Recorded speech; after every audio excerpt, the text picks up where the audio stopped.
Today I want to talk about Chad Morris, who has become the new head coach for the Allen Eagles. And all that's coming up after the bumper. Don't be cornering me. Hold up. Time. You gotta help me with that corner shit. What's up, kinfolk? It's RJ Young. I am not on a step mill. Consider hitting the like and subscribe button because I upload a video every single day. It's always college football related, sports related. We have a good time. Today, I want to talk about Chad Morris, who has accepted the head coaching job at Allen Independent School District, where he is going to take over the football program that has been awesome. And I believe this is an outstanding match, right? First, Chad Morris is a hell of a high school football coach. He's a hell of a football coach, but he's a hell of a high school football coach. We know it didn't go well at SMU as a head coach. We know it went dismally at Arkansas as a head coach. Got just the 1 year as offensive coordinator for Gus Malzahn at Auburn before Malzahn got fired and then hired on at Central Florida.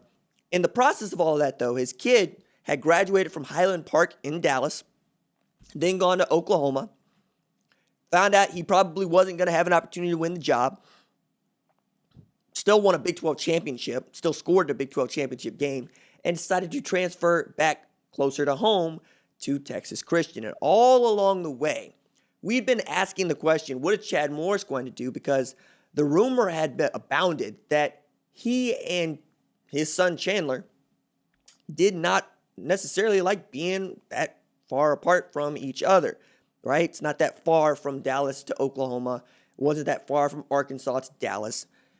Chad Morris is a Texas guy. Still took the job at Auburn, still had the job at Clemson for some time, and before that, my alma mater, the University of Tulsa. But now he gets to be hop, skip, and a jump from watching his kid play college football on Saturdays and coaching at one of the most storied high school football programs in the country on Fridays. For those of y'all that are unfamiliar with Allen High School, Kyler Murray came out of Allen High School. Theo Weiss came out of Allen High School. I keep going about the alumni that they have had and just how good they have been as a football program. In getting Morris, though, you get the kind of head coach that I think that independent school district, that ISD, truly values, especially with what he was able to do at Lake Travis, going back-to-back, winning state championships there. You got the Daggies down in Austin now with South Lake Carroll and Austin Westlake, right? They also have two of the best quarterbacks in the country in Clay Klubnik and Quinn Ewers. It's going to be interesting to me to see what kind of player that Chad Morris is able to get at Allen, particularly at the quarterback position where they're going to run power spread. It's an offense that I still think can work in college and work well, but works extremely well in high school. Morris famously went to Gus Malzahn while Malzahn was still at Springdale and said, please teach me this offense. Taught him the offense, and that's what he's been running ever since, right? As a high school head coach, Chad Morris posted a 169-38 overall record and was named Coach of the Year 11 times. One of my favorite clinics to watch online is his teaching spread, teaching his offense in the way that, hey, quarterback, this is how we see cover two. If we see cover two, this is where the ball goes. This is how we see cover three. If we see cover three, this is where the ball goes. This is how we get out of bad plays. This is how we get into better plays. It's a lot going on there. But again, I think this is a match like all the way through. And Morris had a great quote that he gave as a coach. I'll expect our students to work hard, but I want them to know that I care about their overall development as leaders, both on and off field. It's a goal to establish a culture that can impact our student athletes in a positive way. And I believe that will allow us to compete for championships on a consistent basis. I'm excited to see what Allen looks like in 21. I'm excited to see what Chad Morris comes up with and just what this means for his career going forward, to say nothing of what it could mean for the young lives he's going to impact, because when he was at the University of Tulsa, there was nothing but good things that were said about Chad Morris, right? And Herb Hand was able to ride that into a job at Texas for a while. And we saw what Morris was able to do at Clemson, notably, against Oklahoma and some others. And I really wanted to see him stay just a little bit longer, because that has turned out to be one hell of a job.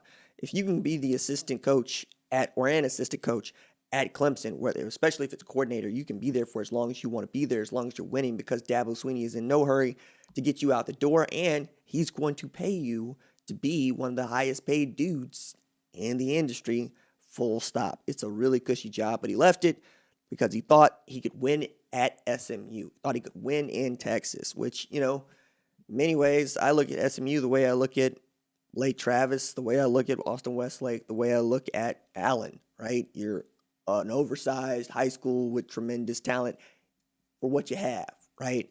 But in the state of Texas, where all you got to do is beat up on other Texas teams, you really have an opportunity to be something special. So the more I look at what he was doing at SMU, and the more I look at what he has an opportunity to do at Allen, I think you're going to find the kind of program that is able to run the table consistently, get to state championship games, and bring home state championship trophies. I'm really excited about this.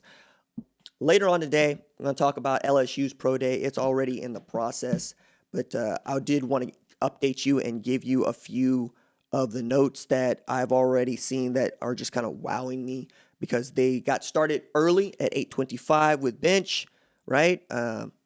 Goodness me, we've already seen Jamar Chase go 11 feet in the broad jump, 41 inches in the vertical jump. My goodness, man. Like, that's stupid, right? And then you're looking at guys like Jabril Cox, right? Jabril Cox is apparently just kind of going through the motions on this one when it comes to the measurements, but I'll have more to say about that as I figure it out. Broad jump for Terrace Marshall, 10.5 feet, or 10 feet, 5 inches, I should say. 19 reps on bench. That's awesome for a wide receiver. 39-inch vertical. That's stupid, right? I mean, we keep going here.